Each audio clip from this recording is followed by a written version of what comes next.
Throw your uppercut, try to hit me in the gut, thinking that I won't react. You whispering my name, thinking I won't be the same. Turn fiction into fact. See what you didn't know, bruises that'll never show, slipping on your every jab. So tighten up your fist, step into the ring with this. I hope your mama's got your back. First round, you thought you would've knocked me down. Fifth round, bleeding out the side of your mouth. Final round, holding the sound of my name in the crowd. You didn't bust. Oh, oh, oh, oh. You didn't bust. Oh, oh, oh, oh, oh. Just 'cause I took a break, you're making a huge mistake, thinking you can take the throne. Look at you trembling, step into the lion's den. Bet you wish you stayed at home. Begging for mercy underneath your breath when I ain't even sweating yet. My legend's written in the stone. Yeah. You're crying, Adrian. Defeat is now your only friend. Even your mama's gotta know. First round, you thought you would've knocked me down. Fifth round, bleeding out the side of your mouth. Final round, holding the sound of my name in the crowd. You didn't bust. Oh, oh, oh, oh. You didn't bust.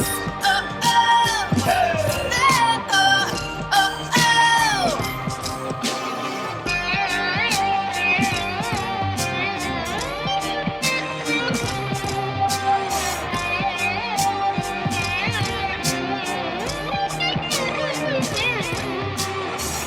First round,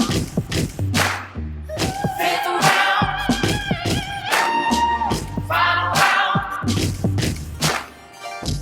Oh, oh, oh, yeah. First round, fifth round, final round. No, no, no, no, no, no. First round, you thought you would've knocked me down. Fifth round, bleeding out the side of your mouth. Final round, holding the sound of my name in the crowd. You didn't bust. Oh, oh, oh, you didn't bust.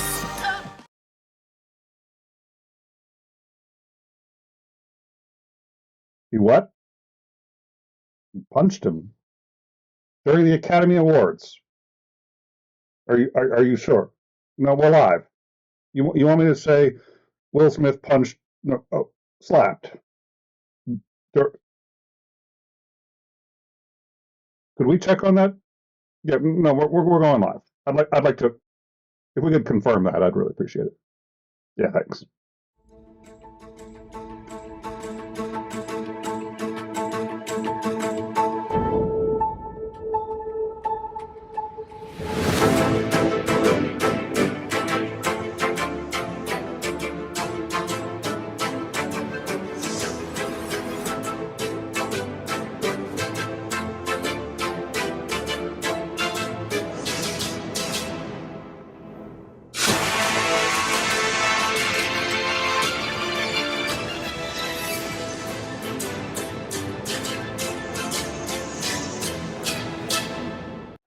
I love you.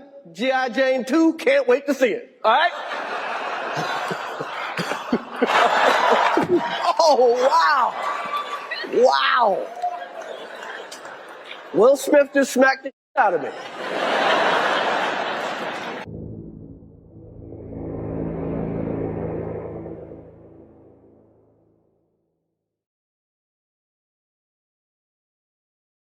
Hello, and welcome everyone to In Time. My name is Nicholas Lamar Suter. Last week, this channel received a community guidelines strike. We were testing improvements to the interface, which would reduce lag, improve the stream and audio quality, as well as the chat interface. During the stream, I played an unedited clip of Saturday Night Live, specifically the cold open in which the Ukrainian Chorus Dumka of New York sang, quote, Prayer for Ukraine. It's a title. I probably don't need to quote it nonetheless. This was a test stream, and because of that, it was unlisted. It was never viewed by anyone, and we were going to delete it immediately after the test. Nonetheless, since the material was owned by Saturday Night Live, we received a community strike. Because the material never aired, and we had no real grounds to say we were airing it for educational purposes. We didn't even air it. So we were not able to use any of the standard fair use exemptions, which we would normally employ and do so successfully. We do get copyright strikes quite frequently and have to contest those. We've, I think, succeeded in every single one of those, at least every one where that we contested. We didn't contest the ones where we were like, okay, we probably screwed that up. This was a community strike, which is very different and unfortunately much more serious. Yeah, I do sound muffled. My mic has been destroyed, so I'm now on this headset. I'm looking to replace that as quickly as possible, but it was destroyed last night, so it's either this or nothing. Apologies. Yeah, there's very little I can do about that. So I'm terribly disappointed. We really just got the sound working, and then last night, and that was a very nice mic. So we'll have to see how to fix that. But sincerest apologies. At any rate, let's see. We did appeal the decision. Nonetheless, the appeal was rejected, and we've been barred from streaming, uploading, or even managing the community page up until earlier this morning. This meant we couldn't even inform our audience that we were unable to stream. We communicated only through the Discord, Twitter, and Facebook. We do communicate with our audience regularly on our Discord. So anyone who would like to keep up with the show, Discord and Twitter are probably the two easiest ways. Discord, you can see how we go through all our news, see what our sources are, and even participate if you'd like. We have a number of new people who've been participating and have been immensely helpful, which we really appreciate. We did record 2 shows, and we'll be uploading them in the coming weeks. In the meantime, we will be resuming our normal schedule now that our privileges have been restored. In Time will air tomorrow night at 9 p.m. Eastern at its regular time, and Overtime will also be airing Wednesday, 9 p.m. Eastern. After Dark will be airing Thursday, 10 p.m. Eastern. The situation in Ukraine has continued to escalate, and there are a number of people who want to share their concerns with us, and we look forward to having the opportunity to have everyone call in and discuss it. So indeed, we're looking forward to the opportunity for everyone on After Dark to, chat with us and tell us what they're thinking. I'd love to hear your thoughts. It's a call-in show. Anyone can call in or just join the hangout. Indeed, a lot of stuff has been happening for us to discuss. Federal Judge David O'Carter ruled today that former President Donald J. Trump and Mr. Eastman, the lawyer who advised him on how to overturn the 2020 election, most likely both committed felonies, including obstruction of the work of Congress and conspiring to defraud the United States. Quote, "The illegality of this plan was obvious," the judge wrote. "Our nation was founded on the peaceful transition of power epitomized by George Washington laying down his sword to make way for democratic elections. Ignoring this history, President Trump vigorously campaigned for the vice president to single-handedly determine the results of the 2020 election. The January 6th Commission has also voted 9-0 today to recommend criminal contempt of Congress charges against 2 of Trump's allies, former White House advisor Peter Navarro and former Deputy Chief of Staff Dan Scavino Jr. for their refusal to comply with the panel's subpoenas. Wall Street Journal has reported today that an investigation has begun into the apparent poisoning of Roman Abramovich, the Russian oligarch who has been negotiating on Russia's behalf for peace, as well as the Ukrainian peace negotiators. The negotiators on both sides developed symptoms of poisoning, including red eyes, painful and constant tearing, and peeling of the skin on their face and hands. Abramovich was operating as a back channel to the Kremlin, personally meeting with Vladimir Putin and Chancellor Gerhard Schroeder, German Chancellor Gerhard Schroeder.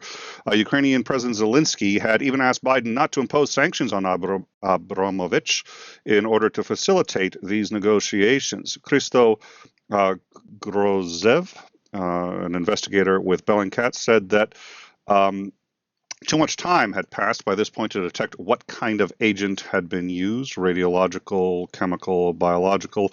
But he said that, quote, it was not intended to kill. It was just a warning.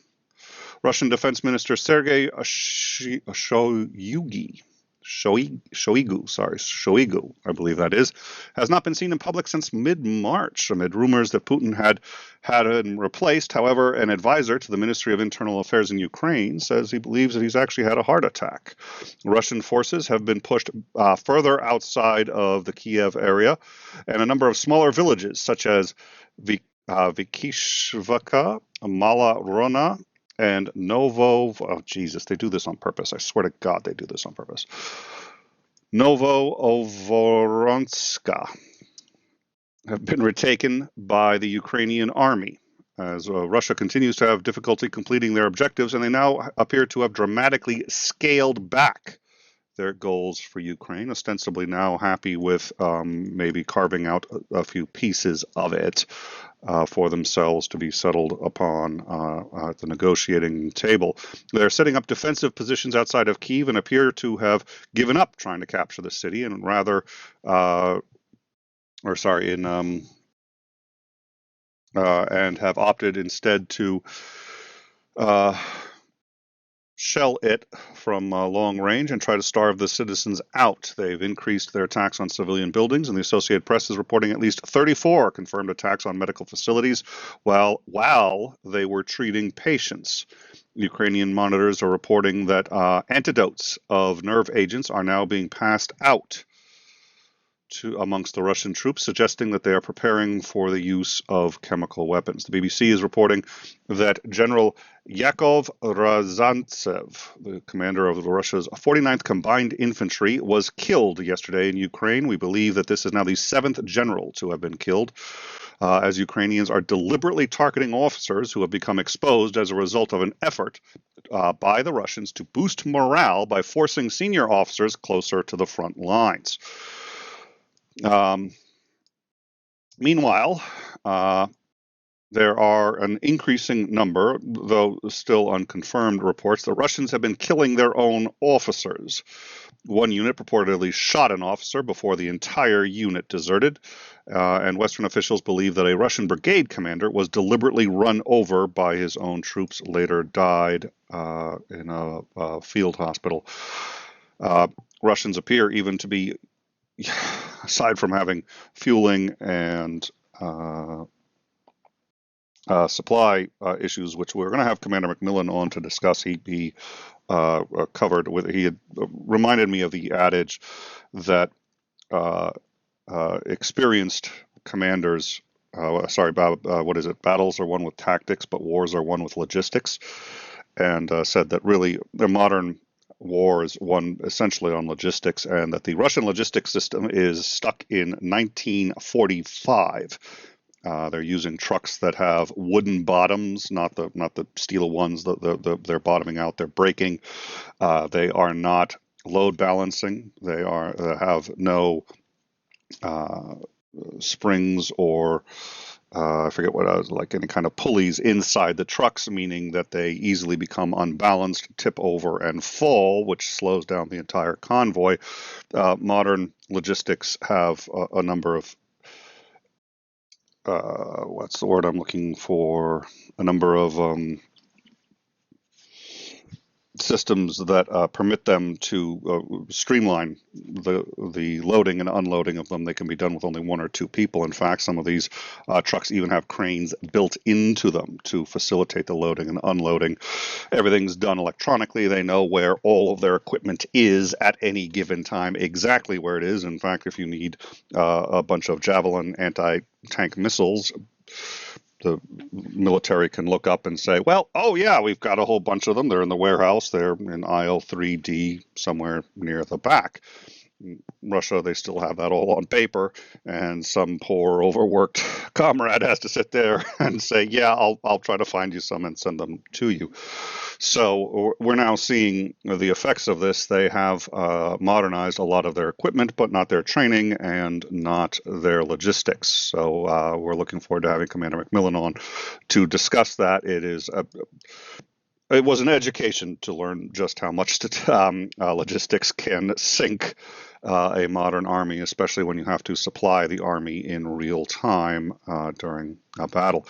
During a war. The Kiev Independent is claiming that as of March 27th, Russia has lost over 16,000 troops, excuse me, 1,000 vehicles, over 250 planes and helicopters, 300 artillery pieces, and nearly 600 tanks, exceeding the losses Russia had during their war in Afghanistan. Meanwhile, Florida Governor Ron DeSantis's press secretary, Christina Pushaw, who had previously had her Twitter account suspended for abusive behavior, took to Twitter to defend Florida's continued investment in Russia. When Democrat Nikki Fried asked why Florida's pension plan still had $300 million invested in Russia, Pushaw replied that, quote, "Does she truly think that it's worth $300 million at this point?" Of course, Democrats would want to sell at the bottom of the market when Moscow Stock Exchange has just reopened after a month-long shutdown. So fiscally responsible. What a sweetheart. And lastly, Will Smith today issued a public apology to Chris Rock for slapping him during the Oscars. Quote, "Violence in all of its forms is poisonous and destructive. My behavior last night at the Academy Awards was unacceptable and inexcusable," demonstrating once again why Will Smith remains the man. So, as I said, we're back to our regular schedule, which includes In Time tomorrow night with Azandering and myself, assuming he's free. I'm hoping he is. We've both been so busy. Oh, dear Lord. And then the rundown, Overtime's rundown, will be on Wednesday. We'll be covering the news. And Thursday, 10 p.m., we will do After Dark. I hope you guys will call in and talk to us about Trump, about Ukraine, what's been going on. We look forward to catching up with everyone. I'm going to quickly browse the live chat, and then I think we'll be done. But it is nice to be streaming again, I will say that. We're going to have to be just a little more careful there in the future. What gets me is that was a test stream. It didn't even go public, which is one reason we couldn't contest it, was because, it's like you can't say it's for educational purposes if it turns out nobody saw the stream. Yeah, that was a unique one. All right. My morale is going up. Yeah. So, all right. And is Sinister really dropping like polynomials or trinomials or whatever that is? If f of x is, you know what? I don't even want to know. I don't even want to know. I don't want to know. Thank you, Sinister. All right. So I think that's about it. Like I said, come in and join us on the Discord, and you can catch up with whatever it is. It's an antiderivative, obviously. How did I not know that? I did. We actually heard from Draper today. That was actually a couple days ago. Draper sent me an email, which was awfully kind of him. We had done a show on the definition of atheism, just because that's something that that's not actually really relevant to the in time community anymore. That was something that was I've done some work as an anti-theist. I've done some debates, and that's a question in a number of communities that I'm sort of connected to. And we had on Dr. John Shook to discuss the definition of atheism, and we were hoping to get Draper. He was not interested for any number of reasons, which I completely understand. We certainly appreciate his even being willing to talk to us, but he was kind enough to let me know that he's updated the definition on the SEP. Which I just thought was awfully nice of him to, reach out to us and let us know, even if we're not going to be able to have him on. We may try to have him on for something else, so we'll see. But he strikes me as a nice guy. We've chatted. It was educational. Yeah, Jake 4D. Thank you. Really? Really, Jake? Really? I suppose it's true. Yeah, we learned well, and now, I mean, it was a little disheartening because it's like it was a minor error, and we had been playing music from the light opera chorus for our an intro, and it was beautiful music, and then we had gotten an unedited clip that was uh, not something we would have aired, but it was in. I mean, I got 3,000 clips. I'm just downloading clips all the time, and played it in, and it played repeatedly. That was a 4-hour test, and it just played, and we actually got a notification on the dashboard saying that we had violated and we needed to stop it. And I didn't see it because I wasn't on the dashboard, so I didn't even realize that the stream had stopped. And even though we had been disconnected, the live chat was still connected, and that's what I was testing. So I hadn't even. Um, da, da, da. To be fair, would ask him questions if he's a Draper. Probably. Well, and I've actually spoken with him a few times. I've had a few opportunities. I don't know if he remembers that I'm the same guy, but he and I had spoken. Oh God, a year or two ago at least, more than that. And he seems like a decent enough guy. It's not like I'm an expert on him, but his take on how contentious his article has become. He was. I don't think he was particularly pleased by that, and I think that's one reason he didn't want to come on, was because he's like, look, I wrote it. It's done. It's pretty self-explanatory. He seemed mystified as to, which I think a great many people are mystified as to how it's become such a serious thing. But you see any number of debates too, and you see a lot of Christians in debates are, trying to get people into those positions. So let's just see. I think it was Blazing Wizard Pope had said something on which community is on strike. No, that was okay. And then we're back, and it's nice to be back. It was just a little shocking that it was an interesting week.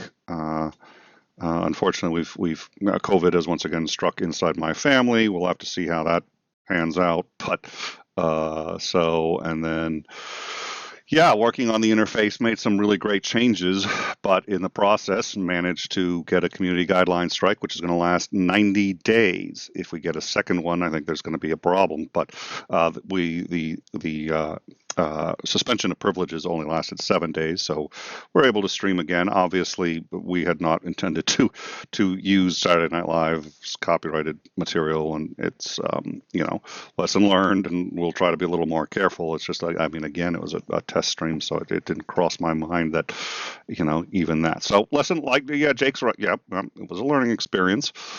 So. And then we're back. Yes, Blazing Wizard Pope, thank you so much for your support. And yes, I think only test stream cute cats in the future. Oh, yeah. Let's see. Smith Rock video has, I'll say this. A lot of people have been talking about it. I mean, a few people have said, hey, good for Will Smith. No, I was immensely disappointed in Will Smith. There are a number of notions that I think the public need to be disabused of. The first notion is sticks and stones may break my bones, but words can never hurt me. No, words do hurt. Of course, words hurt. Words can drive people to suicide. Words can devastate a human being. So let's not pretend that words don't hurt and jokes don't hurt and that there isn't such a thing as bullying. Of course they do. We should all develop maybe thicker skins. I certainly should. And anybody who spent much time on Twitter, that's a toxic community. Either you learn to develop a bit of a thicker skin, or you're going to be swimming in the toxicity. And it's but unable to function like a dog chasing his own tail. So words hurt, and jokes often hurt. But that does not mean that the appropriate response is violence. Violence is the antithesis of civilization. We worked awfully hard to get to where we are in a culture that doesn't tolerate violence. And I considered, as I was thinking about this, what I would do if I was Chris Rock, and I realized what I'd probably do is, send a letter to the Academy and say, listen, he's obviously, it was emotional, it was difficult, and I wouldn't want him to be suspended or to lose his Academy Award. He obviously earned it. And then I sat there and said, okay, yeah, but there have to be consequences, right? He did this on television. There are people who saw this. There are young kids who saw this who, are going to think it's okay to emulate this kind of behavior. And he is a role model, and justifiably so. He is the man. When somebody does words that hurt, they're sometimes you need to just put up with it. That's unfair. It's grossly unfair, but so is life sometimes. But the answer cannot be violence. And I was immensely disappointed when I had learned that he had done this. I was one of the last people to learn because I've been so preoccupied trying to get the show up and running. But asked Titan if he had heard of it, and turns out he had, obviously. At any rate, that's not the way to deal with things, and it really should never be the way to deal with things. And either the rules are the rules or they're not. And the Academy came out and reiterated their rules on all forms of violence and unwanted physical activity, including sexual harassment and any number of things, which, if you had done this to a woman, or if a woman had done this to a man, at some point we have to sit there and say, would it have been better? Would it have been worse? Or are we just going to say, you know what? These are the rules. I think I'm glad to see that he acknowledged that, and that violence was not an acceptable answer to that. I don't think I would want to see him lose his Academy Award. On the flip side, I don't know what else they can do. There has to be a zero tolerance policy. It has to exist for everybody. And if it doesn't exist for Will Smith, the next question is why? Because he's so successful, because he's so personable, because everyone likes him so much, because he's a guy. Why? Who would it have applied to if not him? But I know that I was immensely disappointed in him when this happened, because I had thought that he was above that, and his response has really sort of restored my faith in him. And everybody fucks up, and I don't know how you acknowledge that and say, well, we'll let him slide on the rules. I'd like to see that, but I don't know how you do that, because they really need to apply to everybody. So my hope is that everybody moves past this. The Academy does what they need to do. The Academy has said that they've referred it to local law enforcement, which they in fact obviously have to do. So we'll see. And then there was a question. I recently got asked how I could be both agnostic and an atheist. This is from Humanist Swede. Yeah, that's a. Hold on a sec. Yeah, it depends on who's asking, and we could get into the definitions. I don't think it's really worth getting into. There are different definitions, even within philosophy, and Draper said that. I haven't seen his updated thing. I don't know what he's saying, but even within philosophy, there are different definitions, and he claims there's one that's best for philosophy and for very specific reasons. If you're operating within those reasons, probably best to do what he suggests. If you're not, maybe best to do it another way. What's his name? Bertrand Russell did not use that definition. All right. So anyways, I think we're going to, obviously the stream is having some kind of issues, not sure what. We have properly reconnected to the actual show. Something very strange is going on. I will be looking into it. In the meantime, we anticipate In Time coming up tomorrow, 9 p.m. Eastern. Hope you will join us. Please join us on the Discord when you get a moment, and I guarantee you'll a lot of good people to talk to. Look forward to catching up with you all later. See you tomorrow.